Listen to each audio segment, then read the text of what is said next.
Then we start question number 4 from exercise 1.3, which is show that dy by dx is equals to y by x in the following.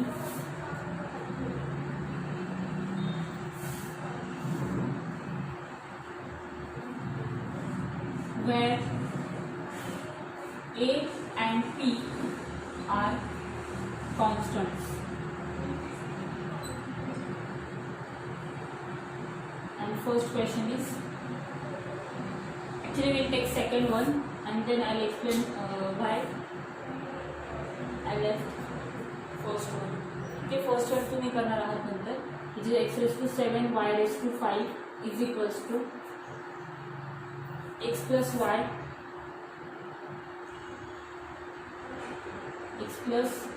raised to 12. So upon second start करते हैं, which is x raised to p y raised to 4 is equal to x plus y raised to 12. Sorry, this is p plus 4. X plus y raised to p plus 4. See, first and second are of the same type ना, फक्त इथे P आपल्याला mention पण केले ए आणि P काय आहेत, constants आहेत. सो सेकंड जो दिलाय तो कॉन्स्टंटच्या फॉर्ममध्ये दिलाय, पण एक्झॅक्ट सेम फॉर्मॅट आहे फर्स्ट मध्ये. सो एकदा जर तुम्हाला सेकंड समजलं कसं सॉल्व्ह करायचं, याच्या जागी कुठलेही कॉन्स्टंट्स आले तरी मेथड काय असणार आहे आपली, सेम असणार आहे. आणि आता यात करायचं काय आहे नेमकं, पी बिलॉंग्स टू एम. इथे आपल्याला आन्सर ऑलरेडी माहित आहे. आपल्याला काय करायचं आहे, आपल्याला शो करायचं आहे की येणारा dy बाय dx असेल तो काय असला पाहिजे, y by x in each of the following. आता या क्वेश्चन 4च्या अंडर जितके पण क्वेश्चन्स असतील त्या सगळ्यांचं answer at last y by x येणार आहे. फक्त फॉर्मॅट्स वेगळे असणार आहेत आपल्याकडे. सो जस्ट रेग्युलरली जसं आपण फंक्शनचं डेरिव्हेटिव्ह काढतोय त्या टाईपने, म्हणजे आयदर युजिंग लॉग, बरोबर, इंडेक्स फॉर्म असेल तर आपण काय करतो, लॉग यूज करतो. जर नॉर्मल असेल तर डिरेक्टली 1 बाय 1 युव्ही रूलने सॉल्व्ह करायला स्टार्ट करतो. आता इथे युव्ही रूल सुद्धा यूज करू शकतो ऍक्च्युली, पण युव्ही रूलने यूज करायला गेला तर इथं आणि इंडेक्स फॉर्म आहे, पी कॉन्स्टंट आहे आपल्याला माहित नाहीये. सो इथे इंडेक्स फॉर्म दिसतोय तुम्हाला.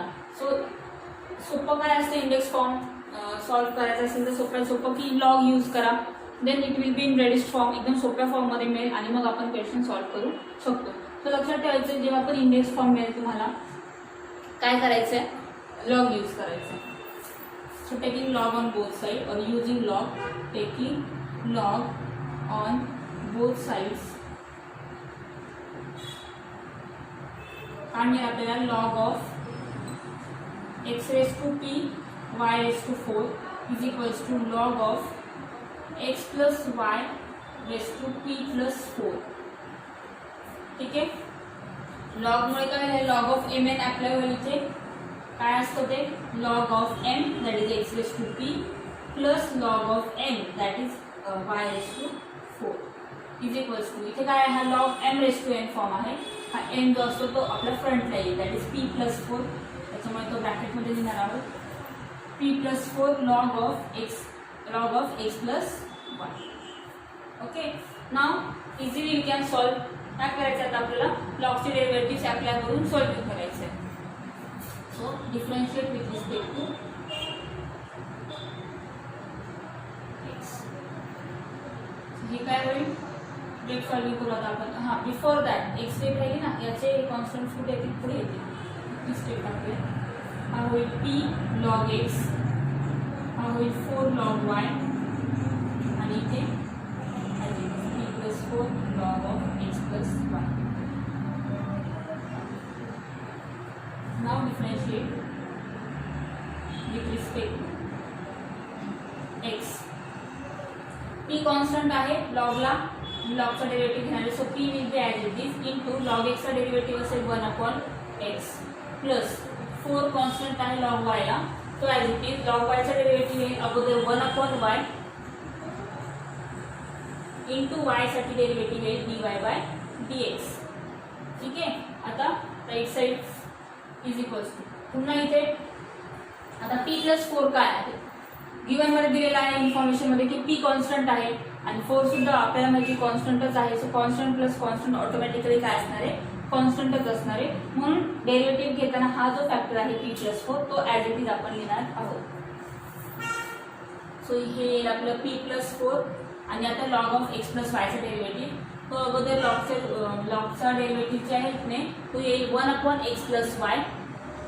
आणि आपल्याला माहिती आहे अदर दॅन एक्स फंक्शन असेल तर त्या फंक्शनचं म्हणजेच कंपोजिट फंक्शनचा आपण डेरिव्हेटिव्ह मल्टिप्लिकेशनमध्ये घेतो. मग इथे मल्टिप्लिकेशनमध्ये कोणाचा डेरिव्हेटिव्ह येईल x + y चा. लगेच लिहूयात. त्यातमध्ये एक्सचा डेरिव्हेटिव्ह काय असणार आहे 1. आता आपण खूप सारे क्वेश्चन्स लिहिले त्याच्यामुळे इथे परत असे छोटे छोटे स्टेप्स टाकायची गरज नाही. ddx ऑफ x + y काय होतं ते पुन्हा लिहावं लागेल. फक्त इतक्यासाठी आपल्याला पुन्हा सॉल्व्ह करावं लागेल. त्यापेक्षा आणि हे इझी आहे ना, जर कॉम्प्लिकेटेड फंक्शन असेल आतलं तर आपण त्यावेळी ते लिहिलं तर हरकत नाही. पण आता इथे आपण ओरली सुद्धा सॉल्व्ह करू शकतो. ब्रॅकेटमध्ये या दोघांचा डेरिव्हेटिव्ह असणार आहे. त्यातल्या एक्सचा डेरिव्हेटिव्ह येणार तुमचा 1 प्लस त्यानंतर तुम्ही वायचा डेरिव्हेटिव्ह घेणार ब्रॅकेटमध्ये तो असेल dy/dx, कारण फक्त वाय फंक्शन आहे ते. तो काय असेल dy/dx. ओके, नाउ कंबाईन करा सगळ्या terms one by one. First येईल p/x, therefore it is p/x plus हे येईल सेकंड 4/y इंटू हा dy/dx इज इक्वल टू, आता यांना पण मल्टिप्लिकेशन मध्ये कंबाईन करा. होईल p+4 upon x + y into 1 + dy/dx. ठीक आहे. आता आपल्याला हवंय फक्त एक dy/dx, पण इथे आलाय 1 + dy/dx, म्हणजे इथे हा डिनॉमिनेटर बाहेर ठेवला तरी चालेल. न्यूमरेटर स्टेप काय करा आतमध्ये दोघांना मल्टिप्लाय करा किंवा दोन्ही करून टाका. हां, पूर्ण हा जो फॅक्टर आहे तो आतमध्ये आपल्याला प्रत्येक स्टेपला मल्टिप्लाय करावा लागेल, कारण दोघंही आतल्या दोघांनाही कॉमन आहे. अगोदर इकडचं p/x + 4/y dy/dx. आता काय करायचं आपल्याला ब्रॅकेट ओपन अप करायचं का, कारण आपल्याला फक्त dy/dx सेपरेट हवाय, जेणेकरून आपण तो आयदर साईडला एका साईडला घेऊ शकतो. पहिला पूर्ण कॉन्स्टंट ॲज इट इज येईल, कारण इथे आतमध्ये 1 आहे. So p+4 upon x + y as it is. Again plus हा कॉन्स्टंट पुन्हा येईल कोणाला dy/dx, म्हणून पुन्हा p+4 हवं तर तुम्ही यांना ब्रॅकेट्स द्या पूर्ण. आता p+4 upon x + y dy/dx. ठीक आहे. आता काय हवं आपल्याला नेहमीसारखं आपलं आता इथून पुढे सगळ्यांना समजेल. dy/dx ज्या टर्म्स आहेत त्या आयदर साईडला कुठे घ्या, हरकत नाही. सो आपण आता LHSला dy/dx हवा आणि दोन्ही पॉझिटिव्ह आहे, तर कुठल्याही साईडला घेतलं ते चालेल. मग ही इथेच ठेवूया, ही स्टेप या साईडला आली. It is 4/y dy/dx minus हा इकडे काय होईल minus p+4 upon x + y dy/dx is equal to, आता इथे RHSला ही स्टेप ॲज इट इज असणार आहे p+4 अपॉन x + y आणि ही मायनस म्हणून तिकडे जाईल, which is minus p upon x. आता काय करायचंय, या साईडला dy/dx आहे ते कॉमन घ्या. आता ब्रॅकेटमध्ये काय राहील, हा 4/y मायनस हे bracket p+4 upon x + y आणि त्यांना कॉमन कोण असेल dy/dx. आणि इथे काय करायचं RHSला कॅल्क्युलेशन करायचं क्रॉस मल्टिप्लिकेशन करून. सो हा x इथे जाईल, x इथे जाईल म्हणजे कोणाला येतो पूर्ण p+4 ला, म्हणून ब्रॅकेट द्यायचं आहे p+4 मायनस हा जो x + y फॅक्टर आहे तो क्रॉसला वरती जाईल म्हणजे p ला, म्हणून ब्रॅकेट द्यायचं आहे अपॉन हे दोघं एकमेकांना मल्टिप्लिकेशन मध्ये येतील म्हणजे x × x + y. ओके. नाव इथे सुद्धा तेच, इथेही क्रॉस कॅल्क्युलेशन्स करावे लागतील. सो करत जा. 4 × इथे येईल x + y minus y × p+4 upon y × x + काय येणार आहे y × x + y आणि मल्टिप्लिकेशन मध्ये dy/dx. पूर्ण याला तुम्ही हवं ब्रॅकेट देऊ शकतो. आता इथे ओपन अप करायचे ब्रॅकेट्स, कुठल्या ना कुठल्या टर्म्स कॅन्सल होणार आहेत. कसं कळेल तर आपलं आन्सर वाय बाय एक्स मिळणार, म्हणजे मोस्टली सगळ्याच टर्म कॅन्सल होणार आहे, फक्त वरती एक वाय राहील, खाली एक्स राहील. त्याच्यामुळे ब्रॅकेट्स ओपन अप करायचे. हा होईल x P plus 4x minus इथे सुद्धा एक्स पी, इथे एक्स पी लिहिलं, मग इथे पुन्हा त्याच फॉर्ममध्ये अरेंज करून लिहूया. आणि इथे minus p y upon x into x plus Y. इथे सुद्धा आपल्याला ब्रॅकेट ओपन करावे लागतील. हा होईल 4x plus 4y minus p y minus 4y upon y into x plus dy by dx equal to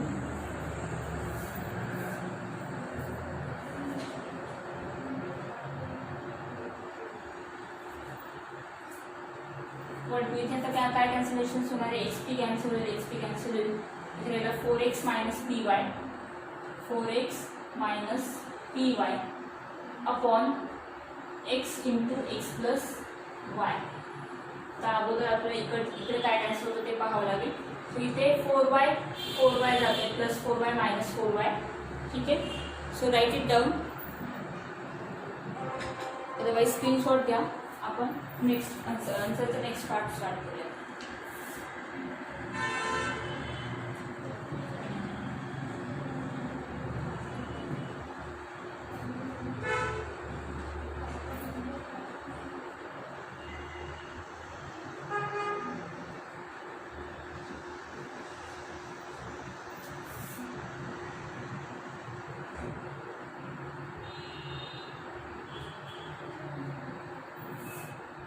Therefore, तर इथे काय होणार, काय राहिला 4x minus p y, 4x minus p y upon 4x minus p y upon y into x plus Y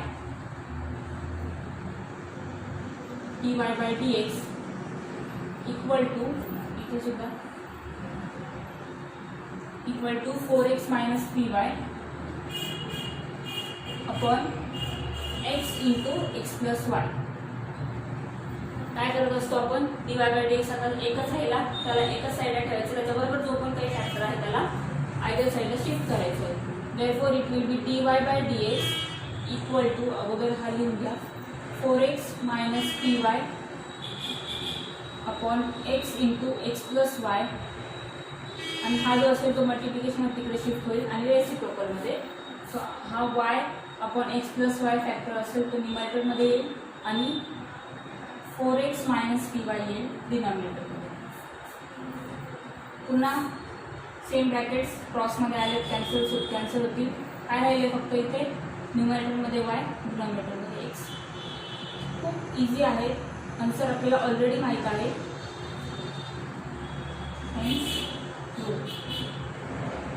answers already माहिती आहेत, फक्त काय करायचं आहे, 1 बाय 1 ब्रॅकेट्स ओपन अप करून dy बाय dx जे पण काय असेल ते आयदर साईडला शिफ्ट करायचं आहे आणि फायनल स्टेपला आपल्याला आन्सर काय मिळायला पाहिजे, y बाय जे काय होणार थोडक्यात जे पण काही असतील ते प्रोसेसमध्ये कॅन्सल होणार.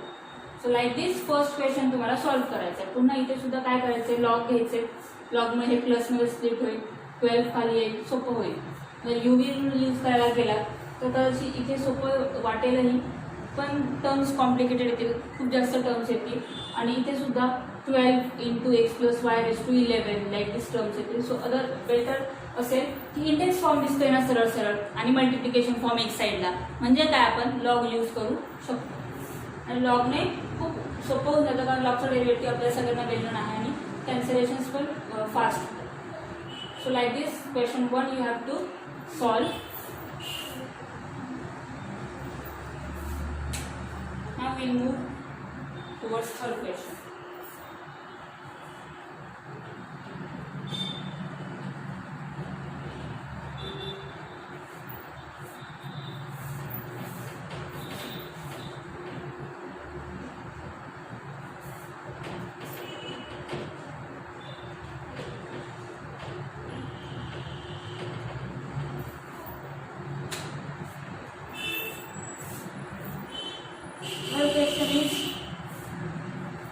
Expression sec x raised to 5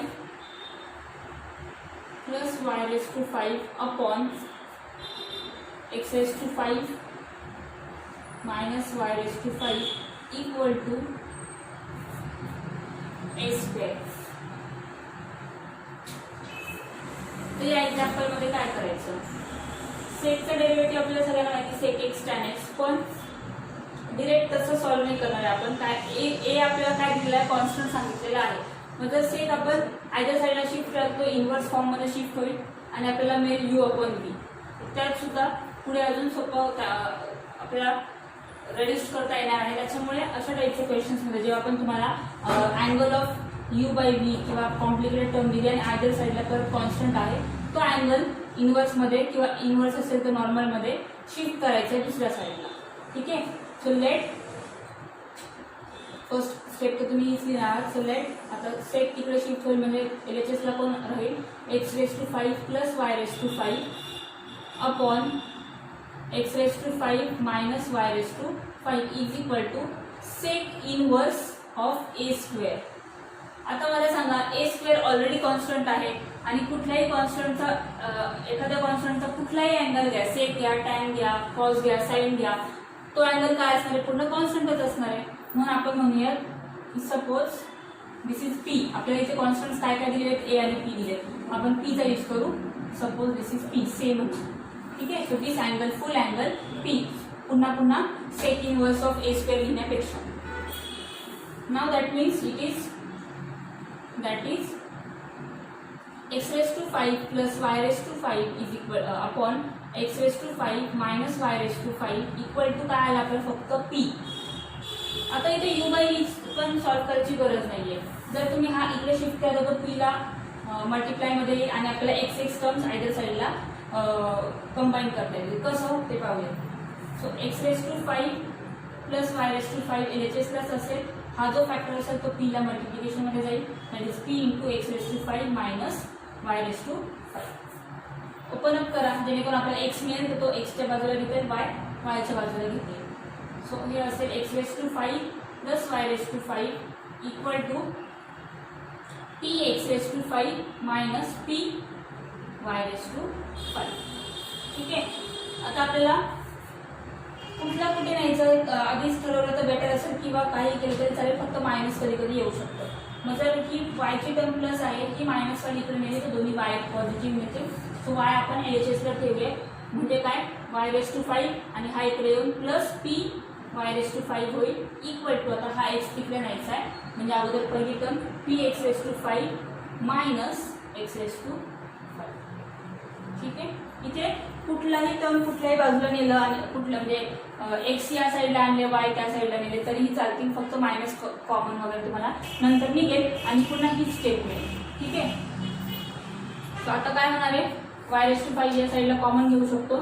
therefore y raised to 5 ब्रॅकेटमध्ये काय येईल आपलं 1 प्लस p आणि LHS ला काय येईल x raised to 5 कॉमन निघेल, ब्रॅकेटमध्ये येईल आपलं p मायनस 1. आता y आपण x कंबाईन करून घ्या. y raised to का, कारण हे दोन्ही कॉन्स्टंट्स आहेत. आता सो y raised to 5 आपण x raised to 5 केलं तर हा जो आहे तो पण इकडे येईल म्हणजे इथे हे p मायनस 1 आपण p प्लस 1 असे लिहू शकतो.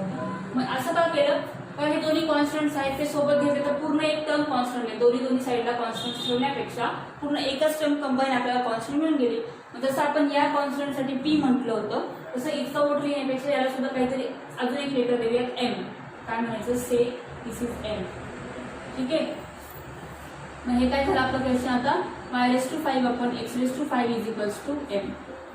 आता इथे जे आहे तुम्ही इथे u अपॉन v सुद्धा रूल यूज करू शकता आणि इथे परत लॉग रूल सुद्धा युजिंग लॉग सुद्धा सॉल्व्ह करू शकता. u बाय v ने तुम्हाला काय कोणता फॉर्म्युला आहे, derivative of u by v second into derivative of first minus first into derivative of second upon सेकंडचा स्क्वेअर. त्याने सुद्धा तुम्ही सॉल्व्ह करू शकता आणि लॉगने पण करू शकता. लॉगने जास्त अजून बेटर होईल, रेड्यूस होईल लवकर. इथे इतके सारे कॅल्क्युलेशन्स करावे लागतील आपल्याला. त्यापेक्षा आय प्रिफर यू की लॉग रूल यूज करा, कारण सरळ सरळ इथे आपल्याला क्वेश्चन फॉर्म दिसतोय ना, क्वेश्चनसाठी असो किंवा मल्टिप्लिकेशन असो किंवा इंडेक्स फॉर्म असो, आपण लॉग रूल यूज केला तर आपल्याला आन्सर क्विकली मिळतात आणि इझी वेने मिळतात. So using log on both side,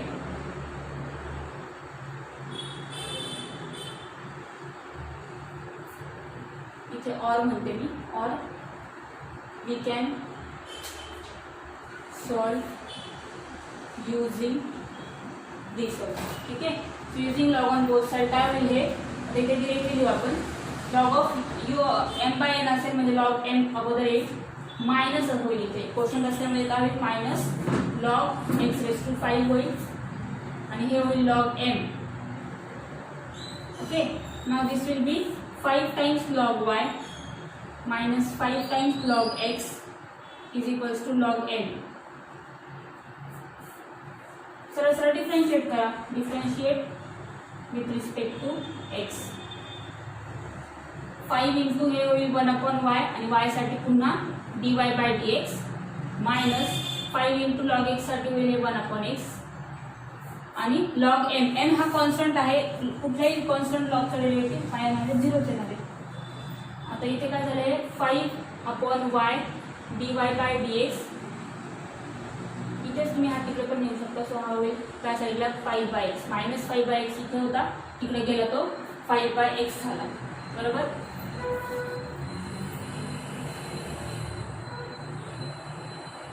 लक्षात ठेवायचं. याच्यानंतर आपण इथे घेतोय. सो हे होणार आहे dy बाय dx एका साईडला ठेवायचं आहे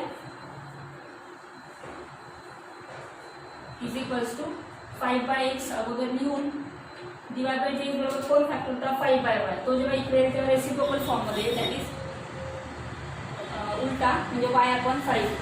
सो y/5 आन्सर आपल्याला ऑलरेडी माहिती, आपल्याला शो करायचं आहे y/x आन्सर. 5 कट होणार आहे, ऑटोमॅटिकली आपलं आन्सर काय असणार आहे. So proved. ठीक आहे. Like this all questions are there. 5th पर्यंत ट्राय करायचं आहे, 4th आणि 5th.